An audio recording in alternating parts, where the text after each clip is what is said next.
Hello friends, இன்றைக்கி வந்து ரொம்ப கிறிஸ்பியான பன்னீர் 65 எப்படி பண்ணலான்னு சொல்லிட்டு பார்க்கலாம். அதுக்கு நான் வந்து 1/4 கப் மைதா எடுத்துருக்கிறேன்.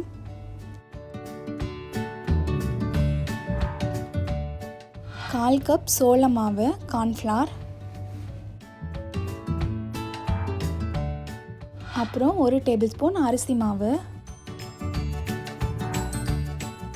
1 table spoon chilli powder, 1/4 table spoon salt, 1/4 table spoon ஜீரக பவுடர்,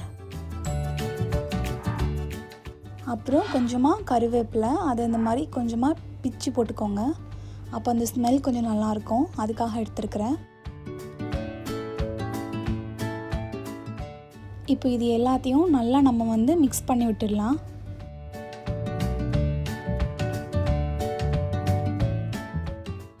இதில் கொஞ்சம் கொஞ்சமாக தண்ணி ஆட் பண்ணி இதை வந்து கட்டி எதுவும் இல்லாமல் நல்லா பேஸ்ட்டு மாதிரி மிக்ஸ் பண்ணி வச்சுக்கோங்க.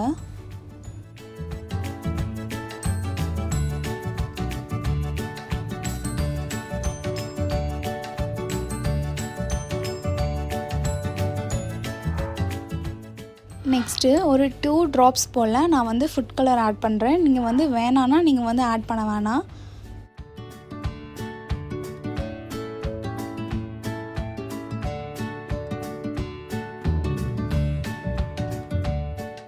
இப்போது இதில் நம்ம வந்து பன்னீரை போட்டு மிக்ஸ் பண்ணிடலாம்.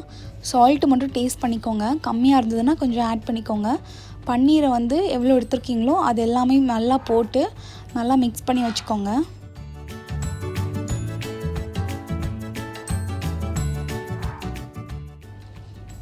இப்போது நம்ம வந்து பேனில் ஆயில் விட்டுட்டு ஆயில் நல்லா ஹீட் ஆனதும் அதில் நம்ம வந்து ஒவ்வொரு பீஸஸாக போடுங்க. அப்போ தான் ஒட்டாமல் வரும், மொத்தமாக போடாதீங்க.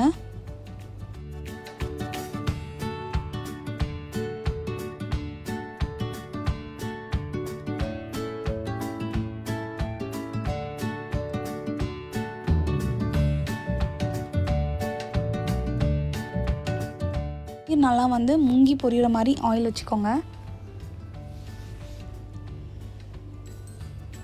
இப்போ ஃப்ரை பண்ணி எடுத்தாச்சு.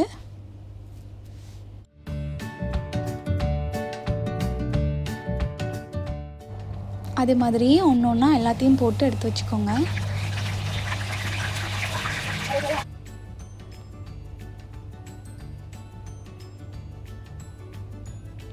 கிறிஸ்பியான பன்னீர் 65 ரெடி ஆயிடுச்சு.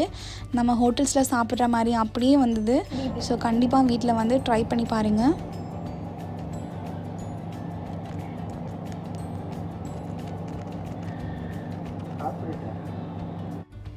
இந்த ரெசிபி பிடிச்சது அப்படின்னா கண்டிப்பாக உங்கள் ஃப்ரெண்ட்ஸ் அண்ட் ஃபேமிலிக்கு மறக்காமல் ஷேர் பண்ணுங்கள்.